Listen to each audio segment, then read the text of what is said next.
ഇവൻ പറയുന്നത് വിശ്വസിക്കുവോ അവള് പറയുന്നത് വിശ്വസിക്കുവോ? ഡേസിക്കറിയോ, എല്ലാ തെളിവുകളുമായിട്ട് ആ പെണ്ണ് വന്നിരിക്കുന്നത്. ധൈര്യമുണ്ടോ? ഇവൻ അവൾക്ക് എഴുത്താ. നീനെ നമ്മുടെ പ്രണയവല്ലരി പൂക്കുന്ന ആദ്യത്തെ പൂമൊട്ടിനെ എന്ത് വിളിക്കണം? എന്തോന്നാണ് ഈ വല്ലരി? ഈ ചമ്പാവരി പോലെ വല്ലതാണോ? അയ്യടാ, ഞാൻ ആ കുഞ്ഞിനൊരു പേര് കണ്ടുവച്ചിട്ടുണ്ട്, മാല.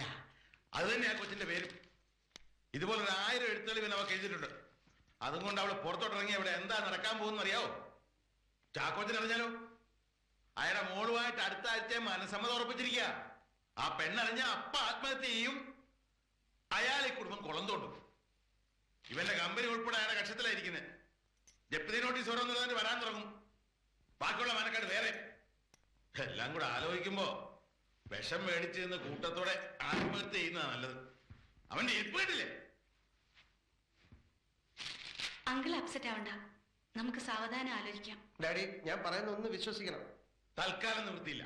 എന്താ കാര്യം അറിയണോ നിനക്ക്? ആദ്യം നീ പറഞ്ഞവൾ അറിയില്ലെന്ന്, പിന്നെ പറഞ്ഞ് പരിചയം മാത്രമേ ഉള്ളത്, പിന്നെ പ്രേമം, പിന്നെ എഴുത്ത്, പിന്നെ ഒരു കൊച്ചും.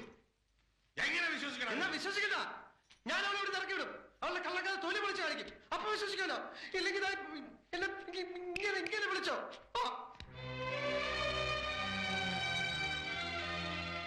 ദേശിയോടെ നിന്നേ.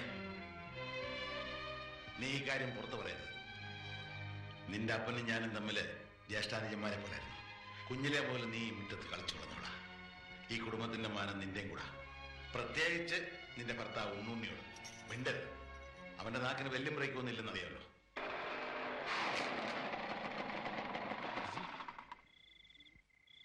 ഇവൾ ഇതുവരെ വന്നില്ലേ? സമയം ഇത്രയായല്ലോ. ഓഫീസിൽ ചോദിച്ചപ്പോ അവള് നേരത്തെ വീട്ടിലേക്ക് പോയി എന്നാണല്ലോ പറഞ്ഞത്. ഇവളിത് എവിടെ പോയി?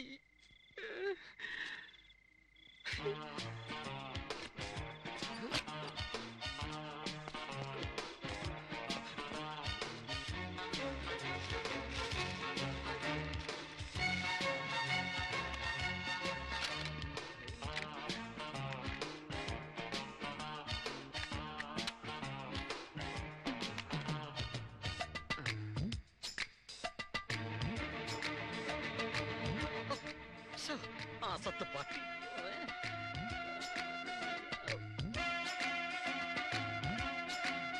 ചുവന്ന സോക്സ്.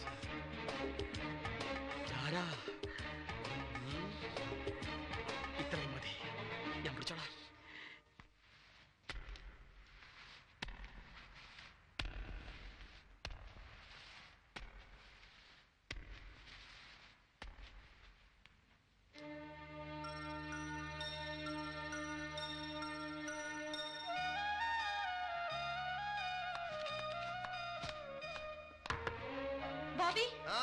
എനിക്കൊരു കാര്യം പറയാനുണ്ട്. വീട്ടിൽ നിന്ന് ഒരു ടെലിഗ്രാം വന്നിട്ടുണ്ട്. എന്താ കാര്യം? ഒന്ന് ഇറങ്ങി വാ, പറയാം. നീന, ഞാൻ ബേബിച്ചായനോട് നമ്മുടെ കല്യാണക്കാരെ അറിയിച്ചിട്ടുണ്ട്. ബേബിച്ചായൻ ഡാഡിയോട് പറയാന്ന് പറഞ്ഞിരിക്കുക. ഡാഡി അറിഞ്ഞു കഴിഞ്ഞാലുടൻ തന്റെ വീട്ടുകാരെ അങ്ങോട്ടെല്ലാം പറയണം. അവർ സംസാരിച്ചു കഴിഞ്ഞിട്ട് ഞാൻ ഡാഡിയുടെ മുമ്പിൽ പോകത്തുള്ളൂ, കേട്ടോ?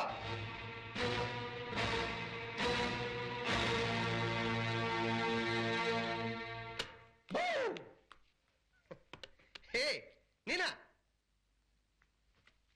നീന.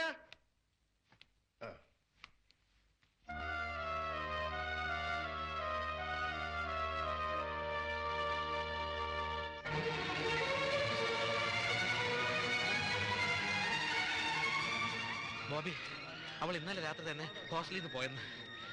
എന്താ കാര്യം? എന്താ കാര്യം? എന്താ കാര്യം? എന്താ കാര്യം? എന്താ കാര്യം?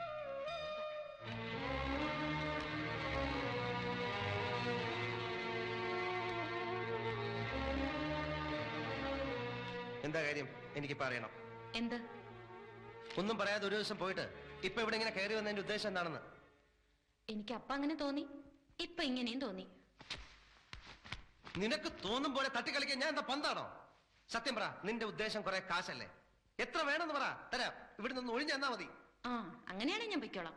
എന്താണെന്ന് പറ, ഇപ്പൊ തരാം. ഒരു 1 കോടി രൂപ തന്നാ ഞാൻ പൊയ്ക്കോളാം. ഓ, അത്ര മതിയോ? എന്താ തീരെ കുറച്ച് പറഞ്ഞ? എനിക്ക് അത്രയും മതി. ഓ, സന്തോഷം. എങ്ങനെ കയ്യിൽ കൊണ്ടുപോകോ അതോ ഞാൻ ഒരു വണ്ടി വിളിച്ചായിരുന്നോ? ഈ കുഞ്ഞ് ഇവിടെ വളരുന്നത്ര സൗകര്യത്തിൽ തന്നെ എനിക്ക് വളർത്തണം. 10 പൈസ തരാൻ നിന്നെ എവിടെ ഇറക്കി വിടാൻ എനിക്കറിയാം. തൽക്കാലം എന്റെ മുറി ഇറങ്ങാം. ഞാൻ എന്തിനിറങ്ങണം? ഇത് എന്റെ മുറിയാ. ഭർത്താവിന്റെ മുറിയിലല്ലേ ഭാര്യ കിടക്കുക.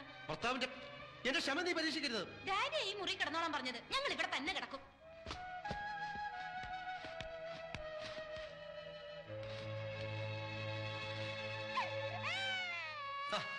മനുഷ്യനെ കിടന്ന് ഉറങ്ങാനും സമ്മതിക്കില്ല. അടുക്കളയിൽ ഇത്തിരി പാലുണ്ടാവോ? കൊച്ചന്റെ അല്ലേ, അങ്ങോട്ട് എടുത്തു വെച്ച് കൊടു.